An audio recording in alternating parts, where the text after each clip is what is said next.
When I see that picture without a frame, I see what was there. We all gotta still go through remains. some The scars, the wounds, and the words that burn. Love is love, but then she turned. There you go, 101st. One upper. No pun intended. So rest in peace, Whitehead. We love you, brother.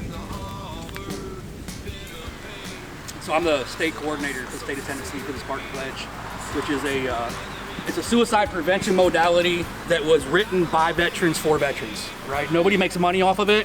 Nobody's allowed to make money off of it. All we're allowed to do is share it, right? We can raise funds to help veterans with it, but no one can make a profit, right? It's sponsored by the Warfighter Hemp, which is a CBD company.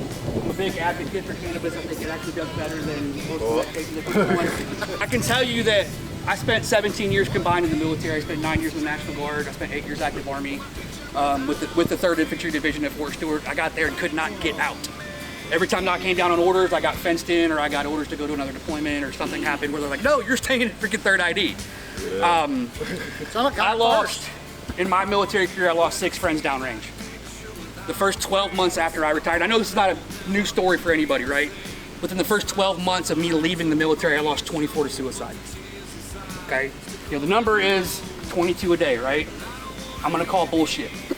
Because we're not counting guys that are drinking themselves to death.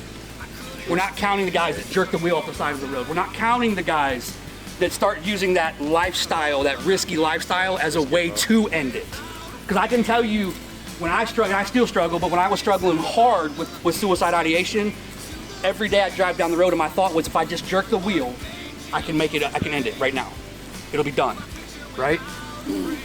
I met my buddy Boone Cutler, who's the founder of the Spartan Pledge, the author of the Spartan Pledge, and he kind of pulled me up on my way out the door from the military and helped me transition. So a lot of us didn't have that solid transition team. I had a civilian mentor and a military mentor, and my civilian mentor taught me how to talk to civilians because I didn't know how to anymore. You know what I mean? Because I'm not one, I'm a veteran.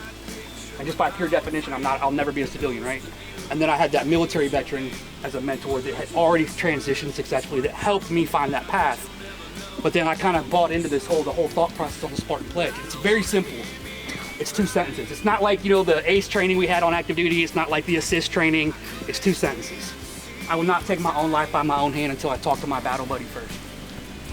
It puts the burden on you as the guy struggling to pick up the fucking phone and say, hey, I'm struggling, I need help.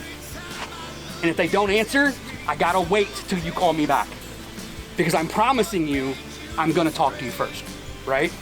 The second sentence is, my mission is to find a mission to support my warfighter family. So while you're waiting, get up off your ass and go do something to help somebody else.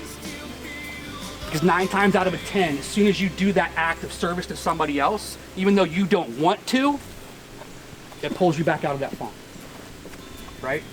It's simple. It's a promise that we make to each other as warfighters, because that's what we are. We're warfighters, right? We were trained to go to war. We were trained to fight. We were trained to win. We weren't trained how to come home. This is part of how to come home. If you guys are all willing, I want to take it with you. Because this becomes a new brotherhood, and what it does is it creates that new network, right? But you guys already have it, and this is wonderful. My security platoon that I deployed with 3rd ID, there was 36 of us. I talked to 4 of them. They just went their own separate ways. We were kind of a hodgepodge, though. They literally took medics, cooks, you know, supply guys, and just put us in a platoon. Basically, the people they didn't want at battalion, and they sent us to the security platoon. And literally, we were the ones getting all the shit done during the entire deployment.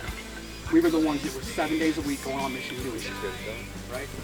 So again, this is a promise that we're going to make to each other. I'm going to share my phone number with all of you. Michael's got it. He can give it to everybody. You can put it in the Facebook group, whatever. It's on Porta John already over there. Already on the wall for a good time. Right? But if you're willing to take it with me, I want to take it with all you guys.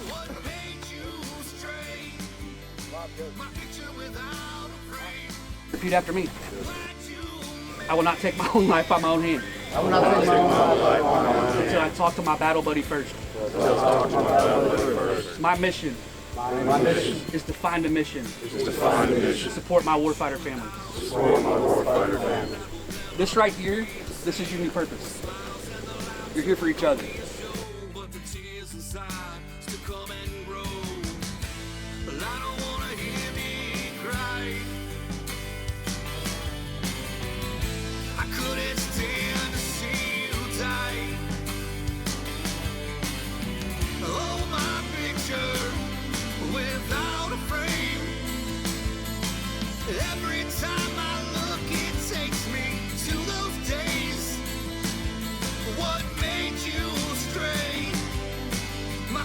without a frame. White jewel